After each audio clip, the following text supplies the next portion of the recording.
જય માતાજી. બધા આનંદમાં હશો. મિત્રો, હમણાં પાટણ જિલ્લામાં જવાનું થયું. 8 દિવસ 10 દિવસ ત્યાં રોકાણ થયું. રસ્તામાં અમારે કચ્છમાં જ એક ગઢના અવશેષો આવે, જ્યાં શિવ મંદિર છે, જૂના કિલ્લો, એના અવશેષો એક વડી મેડી તરીકે ઓળખાય, રોડ ઉપર જ છે બધું. મિત્રો, એ ગઢનું નામ હતું પદ્ધરગઢ. હું જ્યારે પણ ત્યાંથી નીકળું એટલે વિચાર થાય કે મહારાજા શ્રી જામપુરાજીએ આ ગઢનું નામ પદ્ધરગઢ કેમ રાખ્યું? એમના નામ સાથે કોઈ સંબંધ નથી. પદ્ધર, આપણે સાદા માણસો ખેડૂતે સમજી શકીએ કે પદ્ધર એટલે એકદમ પાધર. અને એના પરિણામે એવા આવ્યા કે ગઢના જન્મ પછી એ પડીને પાધર થયો. એની મેં થોડીક સાંભળેલી વાત આપને સંભળાવું. જામપુરાજીને 1000 વર્ષ થયા, 1050 કે એવું કંઈક. હવે મારે વાત એટલા માટે કરવી છે કે એક તો યથા નામા તથા ગુણા, નામ રાખ્યું પદ્ધરગઢ, એ પડીને પાધર થયો. પાડવાળા યુરોપિયન, જેને અત્યારે ઘણી બધી જાતિઓ પૂજે છે, જખ બોતેરા તરીકે એમની પૂજા થાય છે. ઘોડેસવારો છે, બોતેર એમની મૂર્તિઓ છે. અને એમની પાસે એવી કઈ ટેકનોલોજી હતી જેનાથી આ બધું કરી શક્યા? તો મિત્રો, હું માનું ત્યાં સુધી એમની પાસે વાયરલેસ સિસ્ટમ એ 1000 વર્ષ પહેલાં પણ હતી. આ વાતમાં એક કચ્છી દોહો છે, એ આપને હું સંભળાવીશ. તો મિત્રો, જામપુરાની રાજધાની પદ્ધરગઢ, એમના રાણી બહુ જ સતી હતા. એમના પિયરમાંથી અત્યારે રોડ ઉપર શિવ મંદિર જે છે, પૂરેશ્વર, એ શિવ મંદિર કહે છે કે આકાશ રસ્તે ઠેઠ અહીંયા આવેલું. ઘણા વર્ષો એમને સંતાન ન થતાં એક ગોરો સાધુ નદી ઉપર તપસ્યા કરતો, એની પાસે જાય છે. એ એમને આશીર્વાદ આપે છે.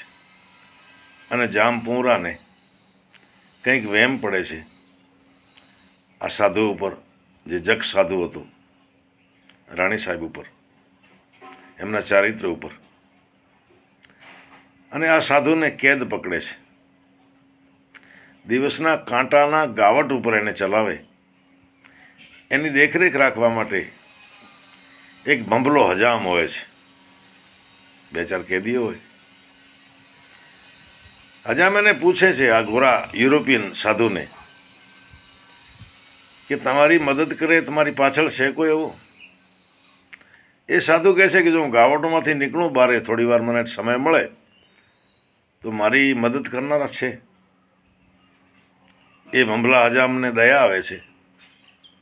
એ સાધુને થોડી વાર માટે છોડે છે.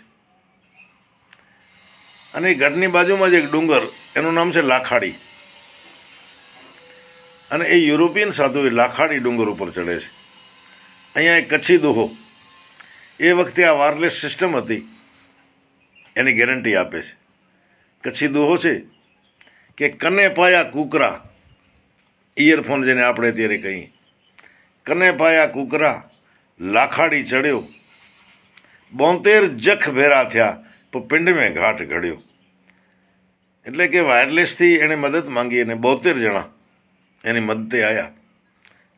હવે યુરોપિયન હોય કે ઇઝરાયેલી હોય, એ તો બધો ઇતિહાસની વાતો છે, જે જાણતા હોય જાણે. પણ અહીંયા આવ્યા પછી એમની સાથે એક બેન આવેલી, જેનું નામ સાયરી, જેના નામ ઉપરથી અત્યારે એક સાયરા ગામ છે. એ સાયરી દાસી તરીકે એ રાજાના મહેલમાં દાખલ થઈ જાય છે, બધી જાણકારી મેળવે છે. અને યોગ્ય સમયે, આજે 72 જણા હતા લાખાડી ડુંગર ઉપર, એમને યોગ્ય સમયે ઈશારો કરે છે. એટલે મને એમ લાગે છે એની પાસે વાયરલેસ હશે. જામ પૌરોજી જ્યારે સ્નાન કરવા માટે જાય છે ત્યારે કરાણી સાહેબ અમારા કચ્છના ઇતિહાસવિદ તો એમ લખે કે તીર માર્યું ડુંગર ઉપરથી, પણ હું માનું ત્યાં સુધી તીર નહીં હોય, કોઈ નાની તોપ હશે યા બંદૂક હશે, એનાથી શિલા પડી અને જામ પૌરાજીનું મૃત્યુ થયું. મિત્રો, હવે એક બીજો વિષય કે આ 72 જણને રાજ પણ નહોતો કરવો, નહીં તો જામ પૌરાજીને મૃત્યુ પછી ગાદીએ બેસી શકત, રાજ પડાવી શકત, એવો પણ નથી. એ લોકોએ પછી તપસ્યા જ કરી. હવે આ લોકો હિન્દુસ્તાનમાં કેમ આવ્યા હતા, શું કારણથી, રાજ કરવા માટે તો નહોતા જ આવ્યા. એ તપસ્યા કરી 72 ઘોડેસવારોના આજે પણ મૂર્તિઓ છે અને ઘણી જ્ઞાતિઓ એમને કુળદેવતા પણ માને છે.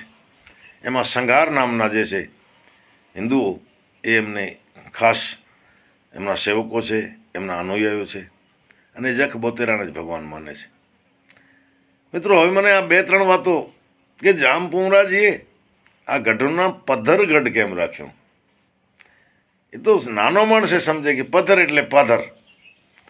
અને મિત્રો, યથા નામા તથા ગુણા, એ ગઢના જન્મ થયા પછી થોડા જ સમયમાં એ ગઢ નષ્ટ થયો, એ રાજધાની પણ નષ્ટ થઈ. એટલે મિત્રો, નામ એવું રખાય જેના અર્થમાં શુભતા હોય. મને એમ લાગે છે કે જામ પૌરાજી તો એમની પાસે જ્યોતિષી હશે, પૂછીને જ એનું નામકરણ કરાયું હશે.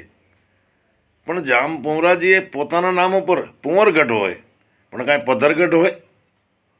તો મિત્રો, હમણાં જતા અને આવતા મને ગઢ વિશે ઘણા બધા વિચારો આવ્યા. મને એમ થયું કે લ્યો ને આપની સાથે શેર કરું. તો જય માતાજી.